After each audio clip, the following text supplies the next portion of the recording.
Hello, Brian. Hey, man. How's it going, man? Good, thanks. How are you? Oh, doing well. Thank you. Thank you so much for joining on I Ask No One. It's very nice to meet you. Nice to meet you as well. You checking in from Los Angeles, I take it? No, I live in Vegas now, but I'm in Dallas this week for a couple of things. So, Gotcha. Well, man, so appreciate the time. It's an honor. And just want to start off a little cheers here. Future sponsor, hopefully. But, yeah, nice. They're good guys. All right. Well, 40 years of Metal Blade Records this year. Congratulations, man. It's too early for me to join you, but I'll cheer you with the water. All good, bro. All good. You know who says hello is my last week's guest. 6.7 thousand views so far. Thanks so much for tuning in. Peter Tägtgren of Pain and Hypocrisy. He says hello. Cool. Yeah. Hello back. All right. I'll relay the message. But I'd like to start off a little fact of the day, top of every episode, Brian. Today is August the 6th. And in 1988, the year I was born, the number one record in the world was Appetite for Destruction, Guns N' Roses. And I had the pleasure of seeing them this past weekend. Were you able to hear their new song that came out, Absurd? I did hear it actually this morning. Okay. What'd you think? So I really like the music. I got to listen to it a couple more times because the vocals are so different. They are different. I gotta give that a little more time. But I thought the music was great. I mean, look, Slash is an incredible guitar player, and I thought he sounded great. So yeah, I thought it was good. Yep. And like I said, vocals got to give me a couple of days. So yeah, it was deeper Axl Rose vocals, and then you got the high pitch, here and there. And then I was listening a little closer to the chorus, and there was something about maggots being in pussy and being mad at girls or something like that. Oh, wow. All right. There you go. Kind of in the Cannibal. I didn't catch that. Yeah. But Guns N' Roses, Absurd, the track. I'll include the link below to that.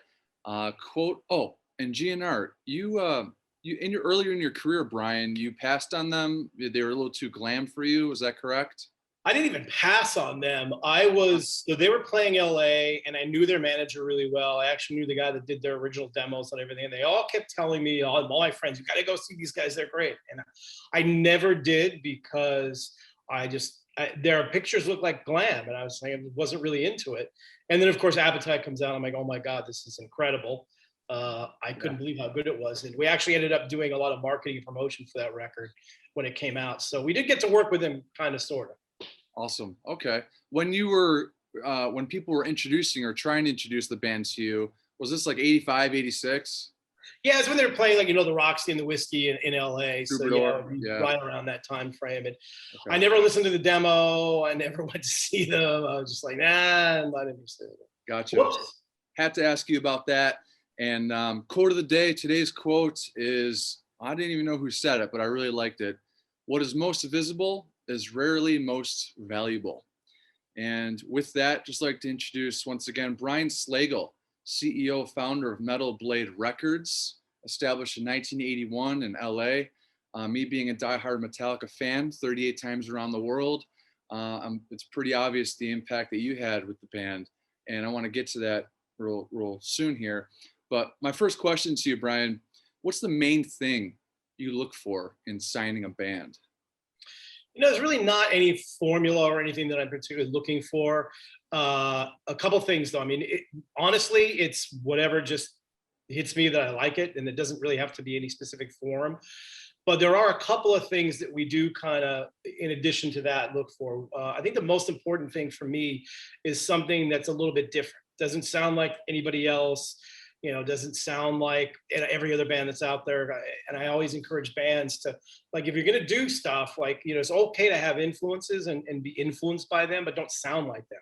Because I can't tell you how many bands we get that sound exactly like Black Dahlia Murder or Whitechapel. It's like, well, those bands already exist. So, like, take what they're doing and do something different. So we try to look for something that's a little bit unique and different. And, I tend to, especially when we're looking at new stuff, I tend to try to think of, like, what I, as a fan, would like to hear is like, what I haven't heard for a while. So that's kind of the stuff. And obviously it's also important, not that it really makes that big a difference to us, but it is important for bands to have some sort of social media presence before we get there, because it just makes our job a lot easier.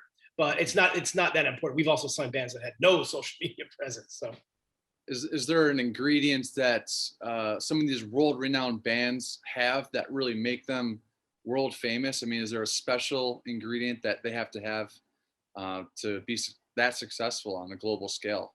Well, there's a couple of things. I mean, number one, obviously, you've got to make music for yourself and not make it for anybody else, and don't listen to any outside sources, including record labels and managers, etc. I think that's the one common denominator between almost every band. And someone in the band, it's got to be at least one guy in the band that understands business, that can control the business, because what happens with bands is I think that they feel that they work for us, but we work for them. Managers work for them. Lawyers, like everybody's working for them. So somebody in that band needs to have some decent sense of business, because every single successful band I've ever known, there's always at least one guy in the band that knows that. And all the decisions that they make are for the band, and the other people they use, obviously, you have to have a good team around you, and you get a good team around you because you understand it. And then it's easier for us when you're dealing with bands if they understand how the business works, and that's super important. I think that's every single successful band has that.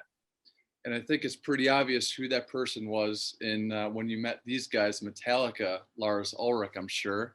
Yep. He's only ever been in one band, and I draw a lot of inspiration from him. I mean, he's got such thick skin. People have been coming at him since he was 18, 19, and look at where the band stands right now. Here again, Brian Slagel, CEO, founder, Metal Blade Records, and you were responsible for putting Metallica on your Metal Massacre EP early on in 82, was it? Was it 82? 1982, yep, first release ever. Okay, and it was Hit the Lights with Lloyd Grant, I believe, on the guitar solo. Yep. Was it Mustaine? Lloyd Grant. It was Lloyd? Yep. Okay. Yeah. So what stood out to you about Metallica? I know you were interested in the bands in LA, but what about Metallica in particular? Nothing. I mean, they weren't even a band. So I'd been friends with Lars for quite a while. The famous story is my friend John met him at a Michael Schenker Group concert in the parking lot. He had a Saxon t-shirt on. This is 1980. Nobody knew who the band was. And he had just moved from Denmark and didn't think he'd find anybody in LA that knew what was going on in this whole new British heavy metal scene. So we became very good friends. And as time went on, he went to Europe and came back and wanted to start a band. Couldn't really get anything happening. Like he and James kind of jammed a couple of times together, but they couldn't really get a band going. And then I decided I was going to do help out this local LA heavy metal scene by putting out a compilation album. So Lars, one day called me up and said, "Hey, if I put together a band, can I be on your record?" I said, "Sure." So he went back to James and said, "Hey, there's not much going on, but we have an opportunity to be on an actual album," which back then was a big deal. So they got together, wrote Hit the Lights. James played all the bass guitar and guitars on it. Lars played drums, obviously. And Lloyd Grant played the lead. And that was kind of where Metallica happened. And I had never heard anything.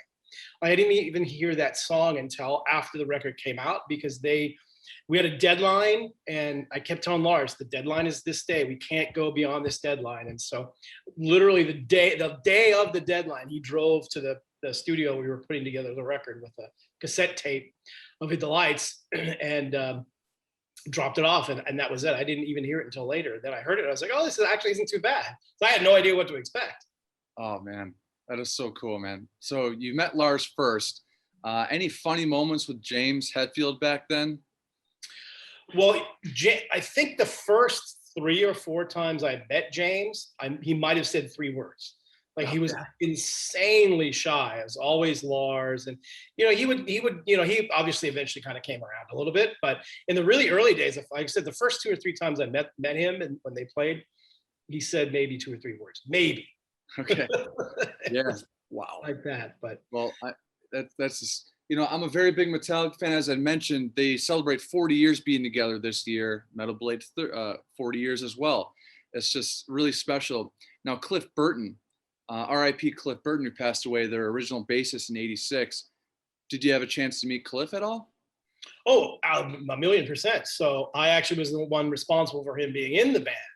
So Cliff was in a band called Trauma from San Francisco that we put on Metal Massacre 2.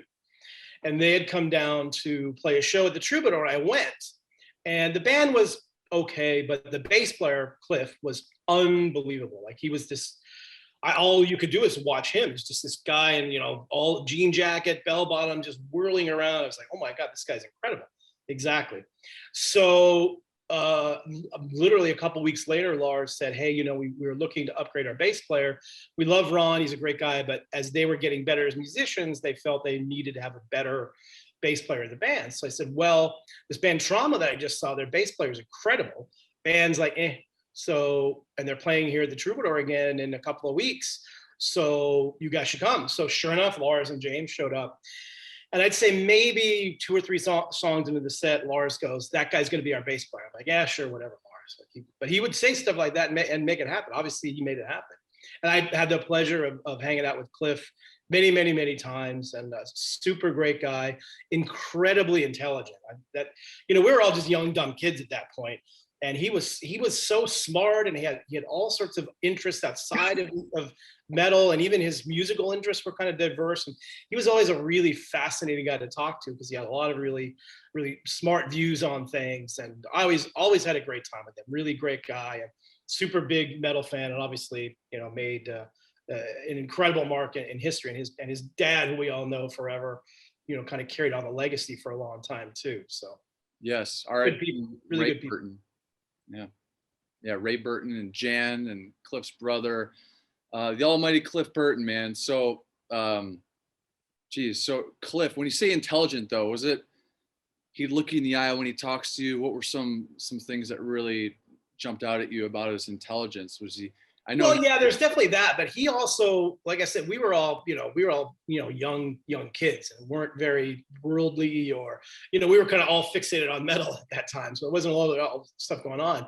Yeah. When you talk to Cliff, it wouldn't, like, usually when we'd all get together, you know, all the band stuff, we talk about, you know, music or movies or just, you know, whatever 21, 22-year-olds talk about. When you talk to Cliff, sometimes the conversation would go off into, you know, just other things, you know, science and history and, you know, all this different stuff. And it was really fascinating to always talk to him because he kind of was looking at the world with a little bit of a wider scope than a lot of us did at that point, which was really interesting. And it was fun for me because, you know, I was like, well, I should check that out and maybe, you know, start looking at those other things. So it was fun. And he was just a really good guy to hang with, and he had great musical taste. Like I said, he was also listening to stuff that wasn't just metal. So I was always fascinated by what other stuff he was listening to.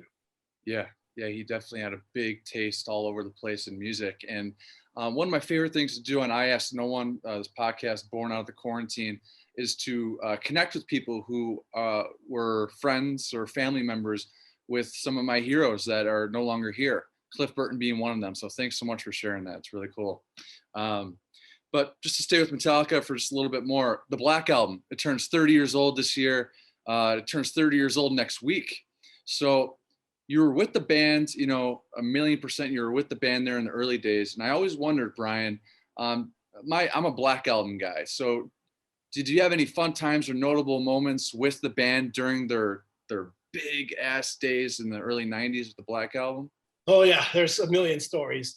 Some of them. So I wrote a book, The History of Metal Blade Records, which includes a little bit of stuff in there on that. But then I'm doing a follow-up book, and there's actually a whole chapter on my adventures with Metallica, which some of the stuff ends up in there. But yeah, that was. There's a few things that stand out. I mean, number one, I went to the studio a few times because they were recording in Los Angeles. So, you know, I went to the studio a few times. It was actually next to my favorite sushi bar. So it made it very easy. Like, hey, I'm at the sushi bar. Can I come by for a bit?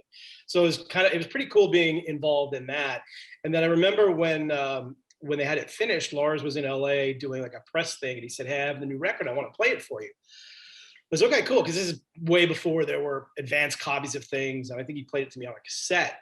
And I think he was just trying to get people's opinions because it was definitely quite a bit different than what they had done before. And I thought that record was amazing. And he waited until the very end to play Nothing Else Matters and said, what do you think? And I always remember, so I don't know why I said this, but for some reason it made sense for me at the time. It reminded me of Jethro Tull. So maybe the acoustic part of it, but I thought it was cool. I thought the whole record was really great and the right step for them to make at that point. That being said, I had no idea that it was going to be that huge, but it obviously went on to being pretty huge. And then I hung out with them quite a bit on that tour. Like they're really nice. They'd say, hey, come out for 3 or 4 days. We're going to be hanging out. Like they played, 3 shows in Denver. So like, we're in Denver for 5 days, come out for a while. All right. So came out and hang with them. And, they were always such great guys and so amazing live. And I remember this was in Denver when it was still pretty cold out. It was either winter or I don't think it was a dead of winter, but it was, probably 30 degrees outside when we were leaving. And we were leaving the venue one night, I don't know, 2, 3 in the morning after hanging out and having a few Jägermeisters after the show. And, we pull out in the van and there's 30 kids that clearly been waiting there for about 3 hours. So the band stopped the van, got out, signed everybody's albums and everything. And, because they're fans, we're all fans. So they know, what it was like to be that kid. So they've always taken really good care of the kids. So, and in relation to I hate to do all these plugs, but in relation to the Metallica Black Album anniversary, so they're launching the Metallica Podcast. Yes. Which is an 8 episode podcast. So I did a bunch of interviews for that, so I'm sure I'll be in it for at least a couple seconds. All right, nice. We look forward to that. We'll include a link below to the Metallica podcast and your first book. It's really cool to know that you have some more to share about Metallica in your second book. We'll keep a lookout for that, Brian. Got to mention Hetfield. He was so quiet back in the day. Was there anything on tour that was just maybe outlandish that you care to share, or he's such a I can't say what such a nice guy, and he always has gone out of his way to be thankful to me for the little role that I played, which is obviously very nice. And a couple of examples. So they played in San Diego during the last stadium tour that they did. And Nergal from Behemoth is a huge Metallica fan. I promised him at one point, I'm going to get you to meet the band. And a couple things fell through and I couldn't do it at whatever time that we were going to do it. So I said, well, come to San Diego. We'll go to the show. We'll meet up with Lars. And I said, great. So we go to the show, go backstage early, meet up with Lars. And of course, Nergal is out of his mind. And then out of nowhere, James just kind of shows up and says hi. And we actually talked to him probably longer than we talked to Lars. Talked to him for like 20 minutes. Wow. And so it's pretty funny. After that, Nergal goes, I don't even need to see the show anymore. I'm just gonna. That's it. I just want to end it here. My life is complete. So that was pretty cool. And on that Denver run that I mentioned earlier, one of the days during the day, James' best friend said, hey, we're going to go shopping in downtown Denver. There's like a big street basically where there's just shops and restaurants and stuff. It's a pretty cool little area. So all of us were staying at the same hotel near there. So they said, we're going to go shop. You want to come? Sure. So it was James' best friend, myself, and I think somebody from their crew. We just were kind of walking around, looking around. We went into a boot store because James wanted to buy a pair of boots. So we go in there, and sure enough, word leaks out that he's in there, and all of a sudden there's a rush of kids, and about 45 minutes later, he signed everybody's autograph and all that sort of stuff. So after it kind of quiets down, we go back to the boot shop, and the woman who was helping us with the boots says, does that bother you? Is that difficult for you to have to deal with that? And James goes to her, he said, well, do you like your job? And he said, yeah. I said, well, this is my job, and I like doing it. So it was just pretty cool. Damn, it's always been about the fans and the greatest American band of all time, if you ask me. And I'm not gonna disagree. Hey man, Louder Than Life's coming up. It's going to be hopefully, COVID pending and everything. Hopefully this turns out all right. But I just have to ask you: was there a Hetfield Black Album tour moments that stands out to you over all those years that they were touring that record? Well, that was the Denver one, was the Black Album. So Black Album. Okay, pardon me. There's a lot of stuff. I mean, they've been really, really good to me on a variety of levels. It wasn't the Black Album. I think it was the Damaging tour, maybe. I forget. But anyway, I was in San Diego, and I went to the show, and I went backstage to say hi to the guys beforehand. It was James and Lars. This is back in the day where they would rotate like 5 different songs every night. Yeah. So they're picking out the set list. They're kind of both of them not arguing, but kind of going, I don't know. And so James goes, why don't you let Slagel pick some songs? So I was like, all right. So I picked a bunch of songs. They played, I think they played 3 of them, which was really nice. And so James always gives me a shout out, which is always really cool. So yeah, a lot of good times with those guys. And he's been nothing but to me, nothing but a wonderful human being. Yes. That's so cool. Metallica introduced me to Mercyful Fate, and King Diamond and Mercyful Fate are Metal Blade Records bands on Brian Slagel's label, Metal Blade Records. How was it meeting King Diamond for the first time? Did you hear any of his falsetto right off the bat in person, or what? Well, I mean, I worked at a record store when the first EP came out. I actually had heard their demo. I went to England in 1982. And I got the demo when I was there. And I thought it was amazing. So I contacted their manager. I was trying to see if I could get them on a Metal Massacre. And it just never really worked out because they ended up signing a deal with another small label there called Rave On. And they put out the original Nuns Have No Fun EP, which was selling in the record store.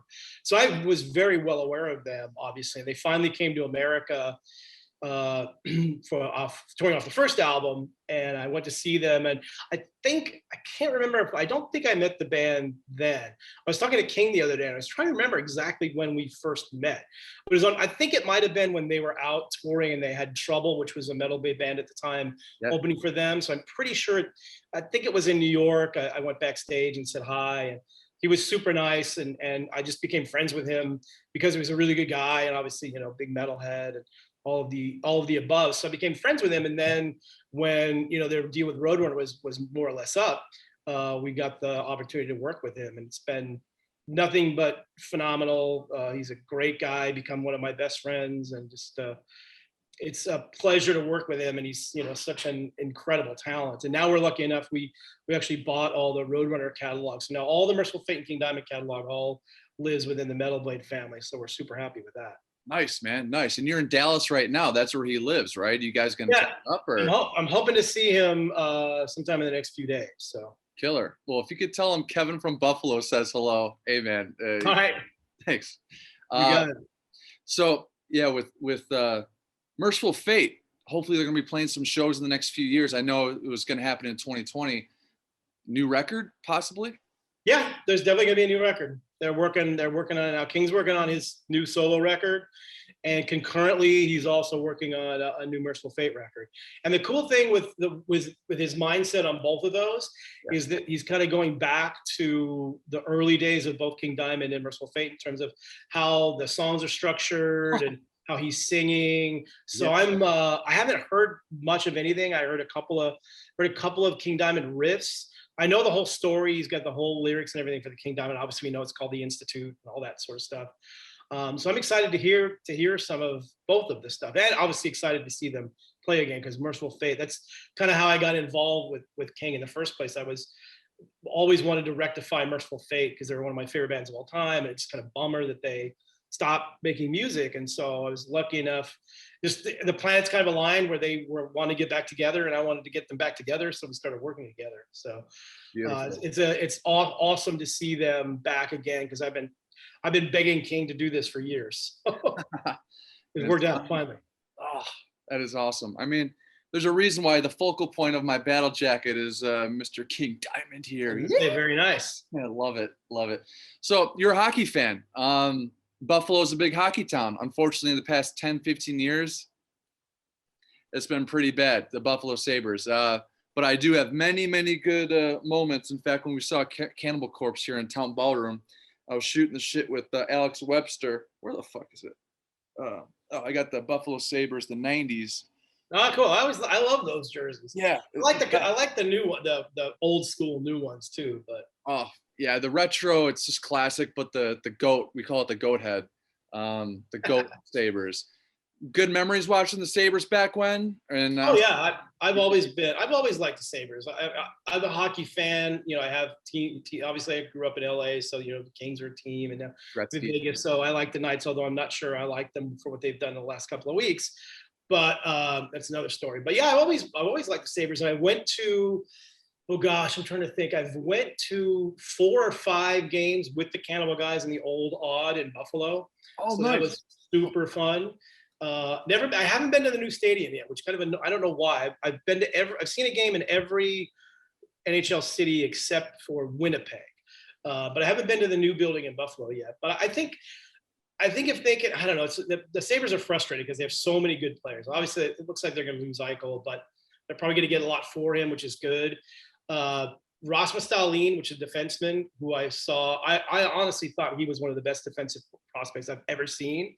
So I follow World Junior and all these tournaments, and he's amazing. And the same thing with this guy that they just drafted, Owen Power, who's phenomenal. Yeah. I think if they get the right infrastructure in there and the right, I think it starts from the top, and the Pagulas who own it obviously own the Bills and doing a great job with the Bills, not so much with the Sabres, but I think I'm hoping that they're getting the management somewhat sorted out over there, because that's really where it starts.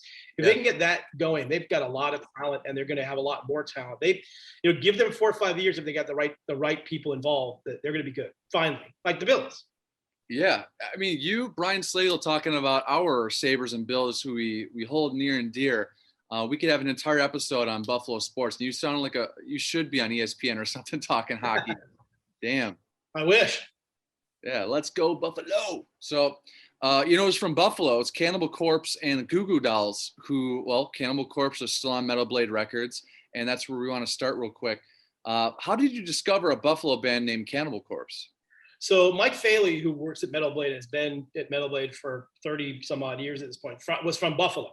He actually manages Billy Sheehan, and Billy had moved to LA, and Mike was looking for a way to get to LA. A couple of friends of mine mentioned him, and we were looking to hire somebody that had some experience to help me run the label. So we hired him, and obviously got a lot of roots in Buffalo, so he knows all the promoters and all these guys. So Cannibal Corpse, one of the guys in Buffalo said, "Hey, this new band called Cannibal Corpse," sent Mike the demo, and he brought the demo into my office. I remember looking at it, and I said, I really don't care what these guys sound like, but they have a song called Skull Full of Maggots, which at that point I thought was the greatest title ever. So I said, let's sign them no matter what. And then I put the tape in. It's like, oh, it's actually pretty good.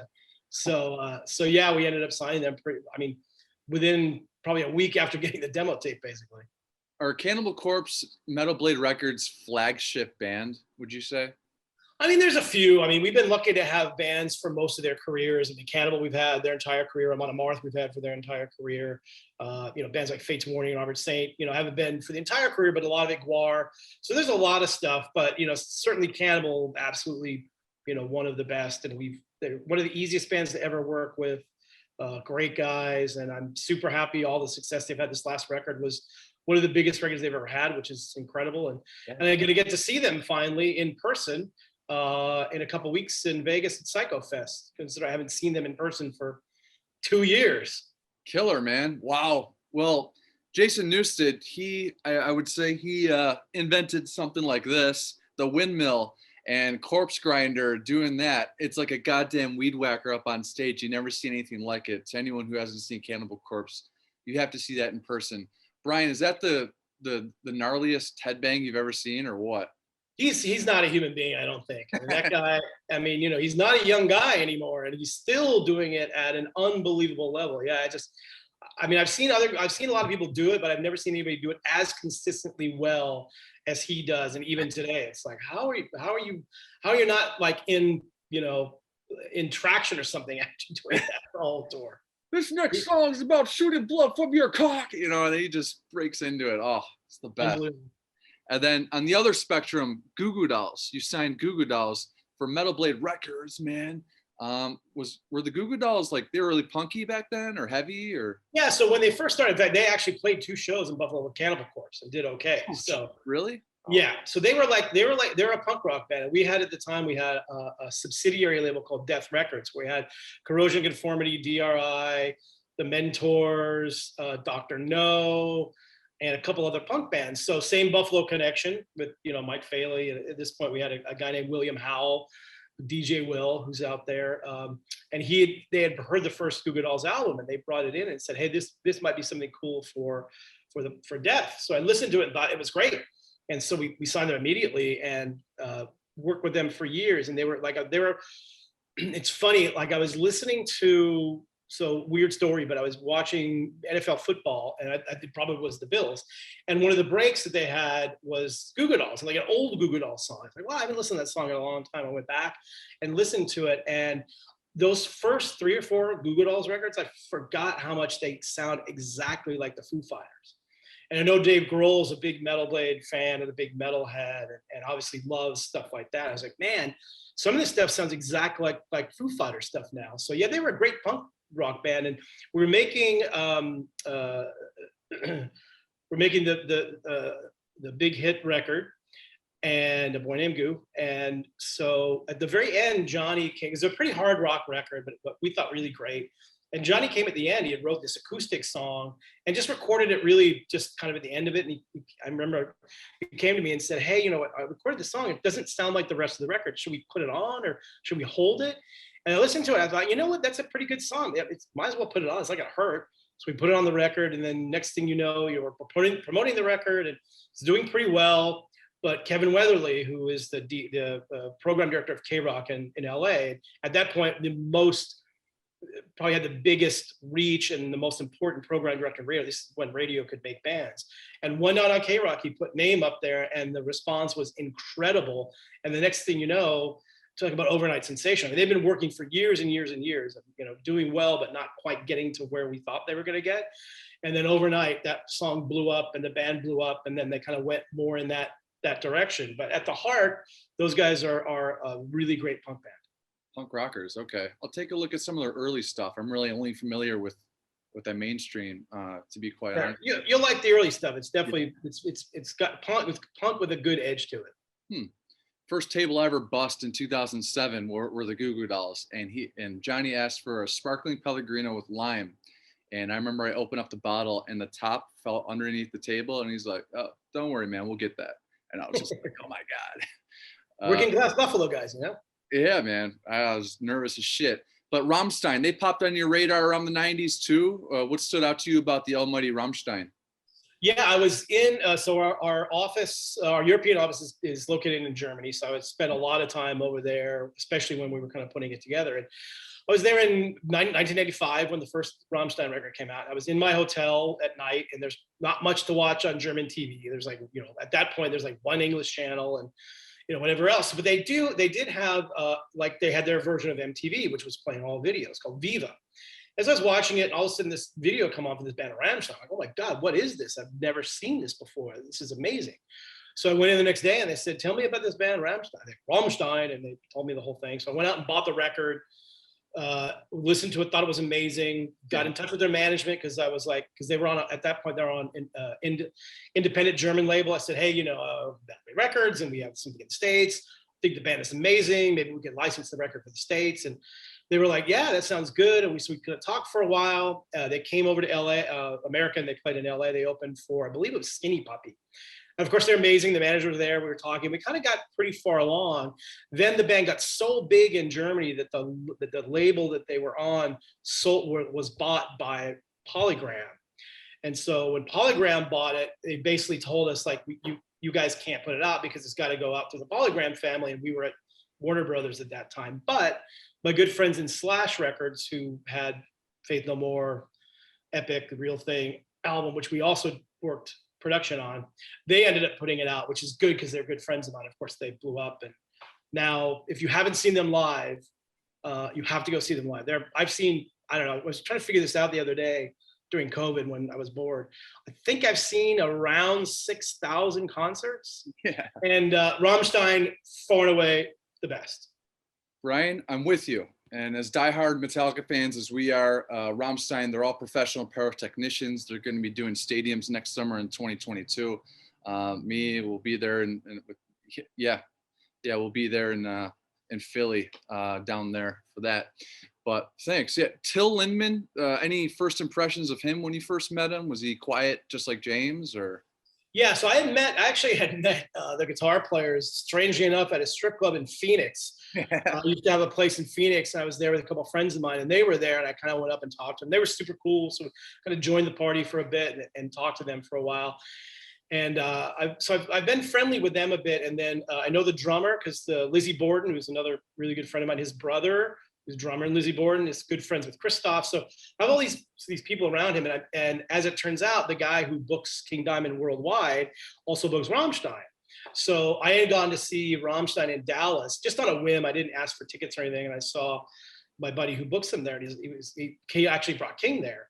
And he was like, why didn't you tell me? He got really mad at me. I was like, I don't know. I just didn't really think about it. I just wanted to go to the show.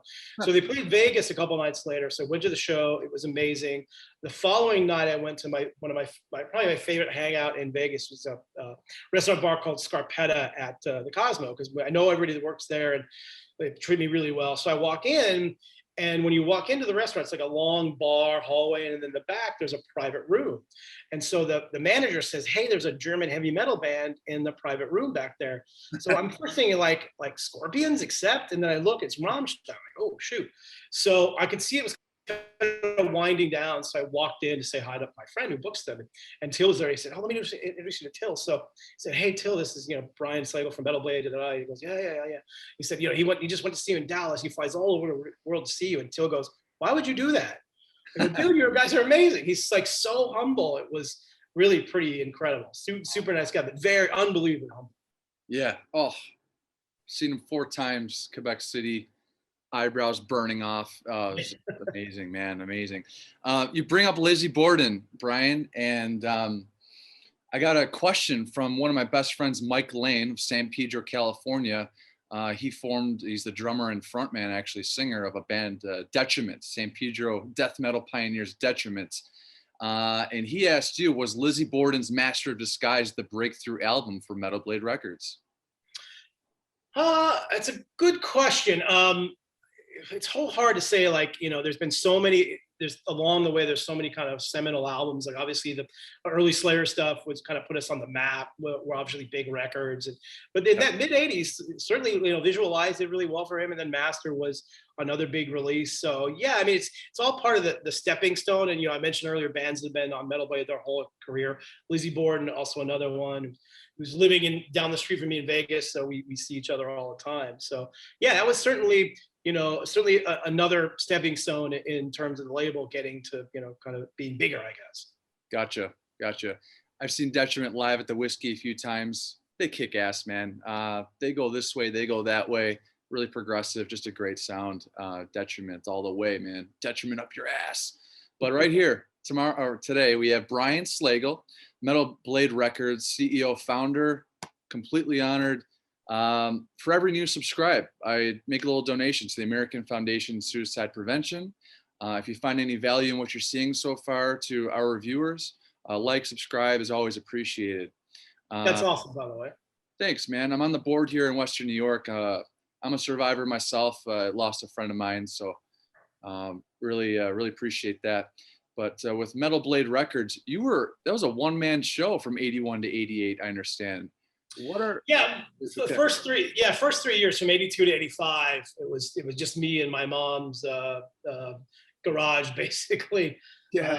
In Woodland Hills, California, by the way, where it gets to be 108, and I had no air conditioning, so that was interesting. But whatever, it's all for metal. So yeah, and then hired like one employee, and Bill Matoyer, who the history of Metal Blade, engineered and helped me produce a lot of the early big Metal Blade stuff. He was more or less an employee as well back then. So it took us a while, but I think the first almost 5 years, it was 3 years of me, myself, and then a couple of years of just, 1 or 2 extra people before we kind of slowly got to be, I guess, a real label. Damn right, man. I mean, are there entrepreneurial skills that you honed in the early day that you maybe use to this day that you've really benefited from, really trying, failing, and coming back? 100%. Learn from your mistakes. Like when I started this, I didn't know anything about business. I didn't know, I'd taken a couple classes in college, but I didn't really know much about anything. So I was just doing it by the seat of my pants, which I still kind of do today, but I think I have a better knowledge of it. But I think the big key that I learned just all the way is learn from your mistakes. Because you're going to make them. I think on that first Metal Massacre album, I made almost every mistake humanly possible, but I learned from them. It's okay, I know not to do that again, and I know not to do this again. And over all the years, when you make mistakes, you go, okay, learn from your mistakes. And, you're going to get knocked off the horse. You're going to run into brick walls, all the cliches. Just, get back up. It's not the end of the world. I think if you really love what you're doing and you really are into it, all that other stuff doesn't really matter. If you hit a brick wall, it's like, okay, well, it's going to go around the brick wall or figure out how to get over it or whatever it is. But, the key is really love what you're doing. And luckily for me, I still, all these years later, love it. Is there a mistake that stands out to you that you really learned from back when that, I mean, you got to just push forward, but is there one that stands out to you? Far and away the biggest mistake I ever made was I grew up with vinyl. So I was a huge vinyl head, loved vinyl, still do today. And you know, when things were changing from vinyl to CD, everyone was telling me, stop making vinyl. It's gonna go away. CDs are the new way. And I go, I like CDs, but vinyl's not going anywhere. It's gonna be around. So I didn't listen to what anybody told me to do. And literally in 1 week, every record store around the country decided, okay, that's it. We're shipping all of our vinyl back and we're only going to do CDs. So when that happens, so the music business, when you manufacture stuff, you send it to the stores, it's basically on consignment. So they can ship it all back. So I've been paid for all these records and they got shipped back. And all of a sudden I owed our distributor about $250,000. I had no sorts of income, no anything. So at that point, I thought, this is it. This is the end of the label. I couldn't get a loan because, you know, it's a label, but banks are like, that's nothing. You don't own anything. So somehow I was able to, you know, get our distributor to give it to help us out a little bit, not very much. And then I got every credit card I could possibly, they were mailing me credit cards. I think I got 25 credit cards and pretty much bankrolled the business for about 6 months, mostly on credit cards. And then we kind of, you know, got back on our feet again. But that was a big mistake. The only thing I did do that was smart is I never got rid of the vinyl. Like when vinyl was dead in the 90s, we had a warehouse in Phoenix with all of our product. We had a whole what we call the wall of vinyl. It's a whole wall of vinyl. And people would come in there and look at it and go, why are you keeping all this vinyl? I go, I can't bear to get rid of it. Because at that point, everybody's destroying it and stuff. I just can't do it. I don't care if it's going to cost me a couple $100 extra a month to house it in the warehouse. I can't get rid of it. So luckily when it came back around again, we're like, oh great, we actually ended up selling all of it. So worked out okay. Yeah, well, definitely. Wow. But yeah, that was the only time I really thought that was it. The label was over. Are there any hobbies outside of music that you kind of go to alleviate stress? Well, certainly sports. You know, we talk about hockey. Obviously, I'm a massive hockey fan, and really any sport. I'm probably hockey and football, my two biggest ones, but also a big IndyCar fan. I like sports. To me, especially like going to especially live hockey games when we could go, and hopefully again soon. Right. It's therapy for me. I can just kind of get away from everything and not really think about it. The only other thing I dabble in is real estate. Like I've bought and sold a bunch of properties in Phoenix over the years and in Florida. And residential, commercial, or? Yeah, residential. I had a place, I love the desert. So I had a place in Phoenix for a long time and I thought it was a really good investment there. So I just ended up, buying, selling, upgrading, and then buying other ones and renting them. So I did that for a while and, was pretty well doing. It's just a hobby. I might have made more money doing that than the record label sometimes. But COVID made real estate the hot product. And I actually just joined the business last year. And just yesterday I had a client who was viewing a home virtually from Downey, California. And if you're a diehard Metallica fan, you think of Downey, you think of Downey High School. That's where James Hetfield went. And that's where he's in, I think, the Hall of Fame there at the Downey High School. That's awesome. You're in real estate. I'm in real estate too. We could trade secrets or something, huh? There you go. Yeah. I'm not an agent, but I have a lot of friends who are agents. And I think I'm pretty smart. I've been buying, selling a lot of stuff in Vegas lately, which is, I stopped because the market is insane up there right now. Yeah, that's what I hear. Money from streaming platforms. I was always curious, Brian. Bands, they tour, they get their merch, but is there any money to be made in these streaming services? Apple, Spotify, YouTube? Yes, it's a lot of money to be made, actually. Really? So here's kind of where the issue goes with that. There's a ton of money being made now. We're giving bands larger checks than we have for years because of the streaming. Part of the problem with a lot of bands have and why the artists complain about stuff is they have very old record deals, a lot of times with major label deals, and they have not done the proper thing and up their rates. Because really streaming, you're not doing a lot of stuff. You're not manufacturing stuff. There's not a lot of risk. All you're doing is promoting the record, and the band should be getting, a very high royalty rate for that. But what happens is, and it's changing now finally, but there's still a lot of bands who have record deals with majors where they get paid, whatever their rate is, which a normal rate back in the old days would be like 10 or 15%. which is, it's a long thing, I can explain it, but you can go Google it and figure it out. Sure. But they're keeping the digital rates at that, and that's just not fair. I mean, the band should be getting a much larger share than that. So, but I've seen on our end, and certainly the right independent labels that, and even the majors that are now paying the bands properly. I mean, these bands are making, you know, we're writing, you know, every 6 months to some bands, we're writing 6-figure checks. So it's still not as much money as they're making on the road, but it's finally becoming a really good source of income. That's really refreshing to hear. So is it like every 100,000 streams they get $10 or something like that, or yeah, what? it's. I mean, when you look at the stream thing, it's very infinitesimal. But now you're looking at, you know, billions and billions of streams, and you know, people are going to, you know. Here's the one thing that I try to explain to the bands about it. So when you have a CD or an album or vinyl, whatever, it gets sold. You get paid once for that, no matter whether that person listens to it 1,000,000 times or 10 times. But with streaming, every time somebody plays your song, you're getting paid every time. So the more people that keep playing your song, the more you're going to get paid, and that goes on in infinite. So you know, it's a different way to look at it that I think is a lot better way to look at it, because like people are going to listen to your music over and over again, and you're constantly getting paid on it. And now we're seeing that it is a real source of income. Look, I've been doing this for 40 years now. There's never been a time where anybody other than, you know, rich lunatics want to get involved somehow in the music business and spend money. But now you've got all these venture capitalists are coming in, because companies that their job is to look at different industries and look at growth rates. And now music, because of streaming, and because people are looking at it even 5 years from now being 2, 3, 4, 5 times what it is now, they're all dying to get in the music business because they see this huge upside down the road. So I think, and we're definitely seeing it. I mean, even during the pandemic, I mean, we had 2020 and 2021 now are turning out to be 2 of the best years we've ever had. Because Get out of here. Yeah, I think, you know, fans of metal are amazing, and they've always been so supportive.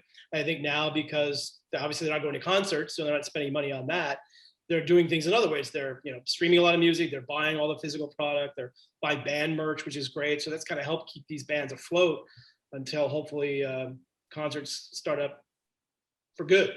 Yeah, for good. You know it. So that's where you see in about 10 years, the streaming just going to continue to grow. So far, and like I said, if you read all these, you know, Goldman Sachs and all these, you know, high big time, you know, people know a lot more about money than I do. They're all predicting nothing but great things for the music business, and we've kind of seen it happen over the last few years.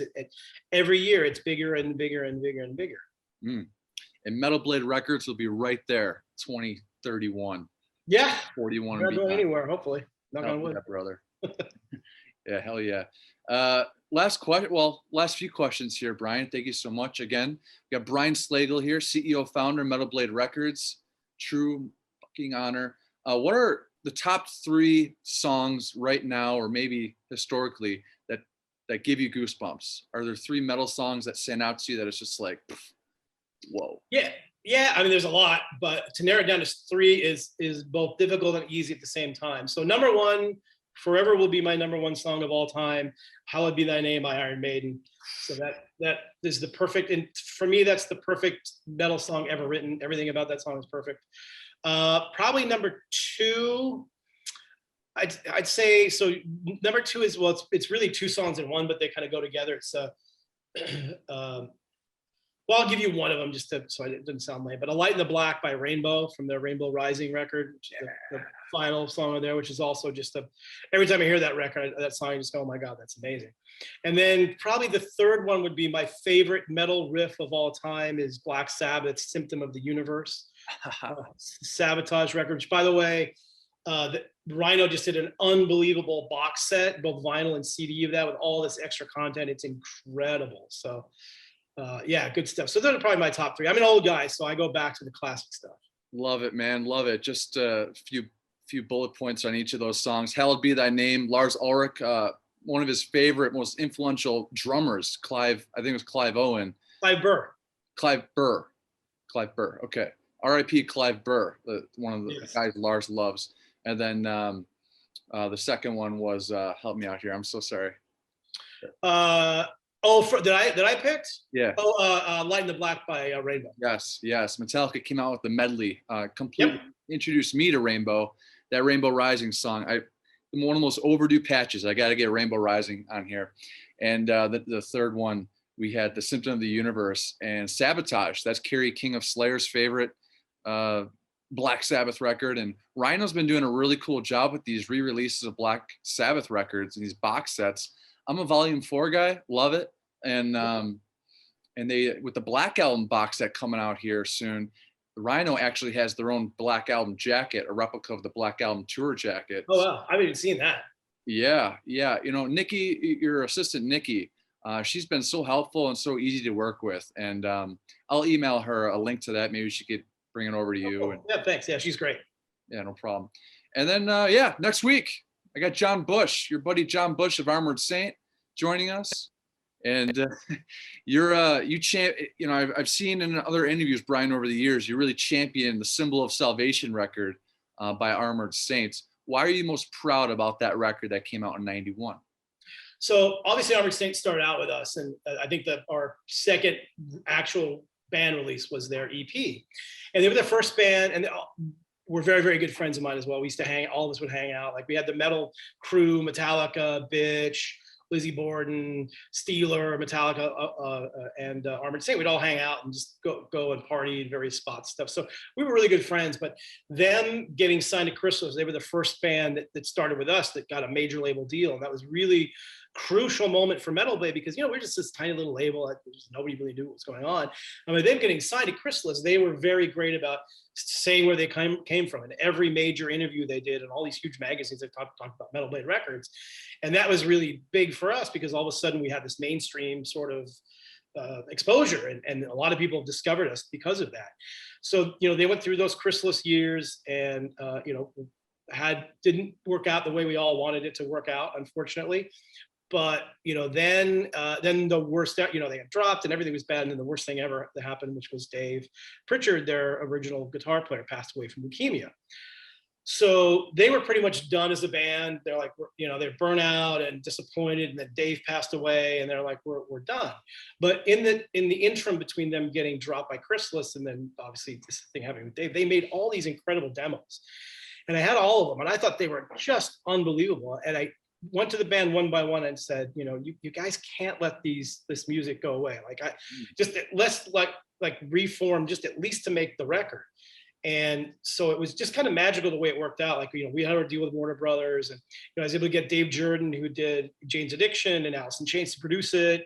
And we were able to get a really good budget for the record. And then Q Prime manages Metallica, came on as management. Everything kind of worked out perfectly for that record. And I was very much involved in it. And we could all feel the spirit of Dave in the studio, and they're making the record. And we were able to, much more difficult back then, but we flew in one of his solos from the demo, so he's actually on the record. And it just felt very important for me to do that. And it came out so great, and the response was so great.